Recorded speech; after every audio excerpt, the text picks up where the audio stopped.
Let freedom ring. Let freedom ring, y'all. Power to the people.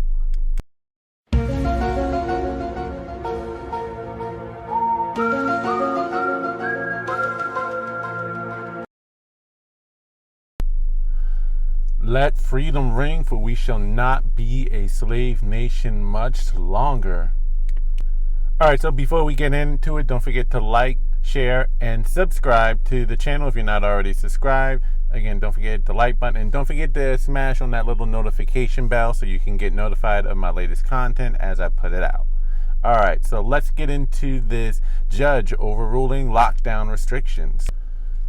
So just this past Monday, September the 14th, 2020, a Pennsylvania judge just ruled that PA Governor Tom Wolf's lockdown restrictions were unconstitutional as it pertains to individuals' private congregational rights, i.e. being able to have or gather more than 25 people in your own home or an indoor setting, and or in an outdoor setting of more than 250 people, for it infringed on your First Amendment constitutional right for freedom of assembly. Just to be clear, this does not apply to business occupancy laws or rules. Those are still in place. This also did not have any effect, nor was there a case filed for the mask mandates and social distancing. This strictly applied to private Pennsylvanians' rights to be able to gather in their own indoor settings of more than 25 people or outdoor settings of more than 250. Now, when you see that of the 5,800 or 5,900 deaths that they attributed to COVID-19 in the state of Pennsylvania so far this year were all in nursing homes as a direct result of Governor Wolf's executive order forcing the nursing homes to take in COVID patients. You see that a lot of these rules, and with all of the data that has come in, we see it is mostly the elderly, those over 60, and primarily the nursing homes that are vulnerable to this disease. It does not greatly affect the general population of anyone under 60 with no pre-existing conditions. And so now that we have the data, we can see a lot of these restrictions and lockdowns were really not only unnecessary, but they were really a power grab, as a lot of these governors were playing tyrant or ruler in chief. So this is great that we're getting more power to the people fighting back for their constitutional rights not to be abused and to be able to make their own personal decisions. So this is great for the state of Pennsylvania. Governor Tom Wolf said he'll appeal it. Someone needs to appeal, maybe, or should I say recall, given that his own order resulted in 88% of all of the deaths in the state of Pennsylvania. This ruling is great because we need to keep these people who think they are rulers in check.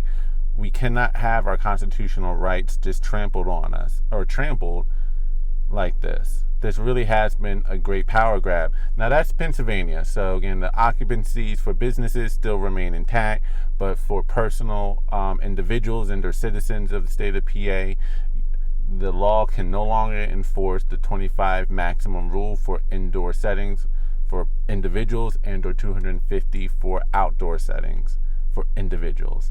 So that's Pennsylvania. Now on to Michigan. So we have a group in Michigan that goes by the name of Unlock Michigan that has started a petition that has already garnered 400,000 signatures. They only needed 340,000, but they already got 400,000, and they're actually shooting for another 100,000 to make it an even 500,000, because all they really need is 340,000 valid signatures for the state legislature to override and or repeal a 1945 law that gave the governor of Michigan, whomever the governor happens to be, unfettered or unlimited powers during a state of emergency. So the people are fighting back. It's one thing for a governor to take, or a political leader to take certain measures that they think are going to be in the best interest of their constituents, so long as it's reasonable. But what's been unreasonable for Whitmer was just the extent of the lockdown she gave. I don't think anyone is going to really argue with closing down a business temporarily until they can figure what's going on.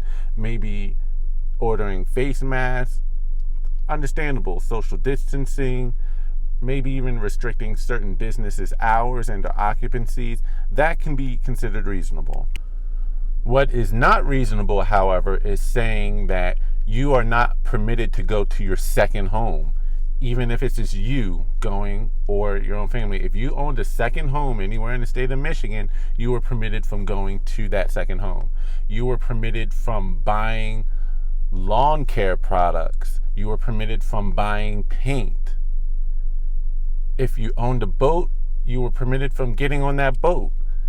Tell me where that makes sense. How are you adding to the spread of the virus by going to your boat where you can be out in the water several feet away from the nearest person, not a soul in sight?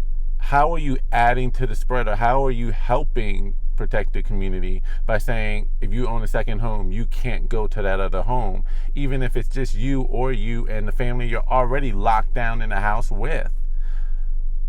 You're saying, oh, you cannot buy paint, you cannot buy toys. We're going to mark off, or should I say block off, this section of Walmart.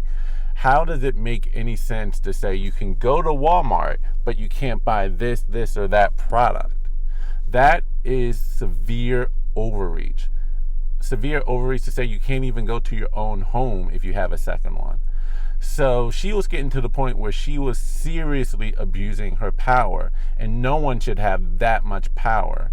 Regardless of who's in office, if your political opponent and or someone you consider a political enemy was in power, would you want them to have that level of power unfettered? So if they can get over, so long as they have 340,000 valid signatures, then the state legislature, which is mostly Republican, will be able to repeal that law without having to wait until the election of 2022 to put it on the ballot. I love seeing democracy at work. So I just wanted to inform everyone that this is what's going on. This is what can happen if the people do rise up and come together to fight against this level of tyranny in your own government. For those who feel as though, yes, this was a serious pandemic that we needed to take seriously, but not allow too many overreaches, that it's gotten a little bit insane and a lot of the restrictions were not logically consistent. Know that you're not alone in how you feel, despite how the lamestream media tries to portray you as being a COVID denier or a COVID idiot. You're not. A lot of your constitutional rights have been trampled on, and it is not right. And people are fighting back. You're not alone, and you do have the power. So that's the message. I just have to keep putting it out there, let you know that the revolution is happening, and it will be televised, despite the mainstream media doing its best to bury stories like these to make you think that the constitutional trampling of our rights is normal. It's not. Judge just ruled it in Pennsylvania, and the people of Michigan are speaking out. So that's my message. I want to know what you guys think in the comment section below. Even if you disagree with me, please leave a comment telling me of your position. I want to know. I want to hear from it. But if you did like or agree that this is too much government overreach and you're glad to see people stepping up and courts ruling in favor against this tyranny, again, I want to hear from you as well. But don't forget to hit that like button, smash that subscription button if you have not subscribed, and don't forget to hit the notification bell button to get notified of my latest videos. Let the revolution be televised. Peace. Have a great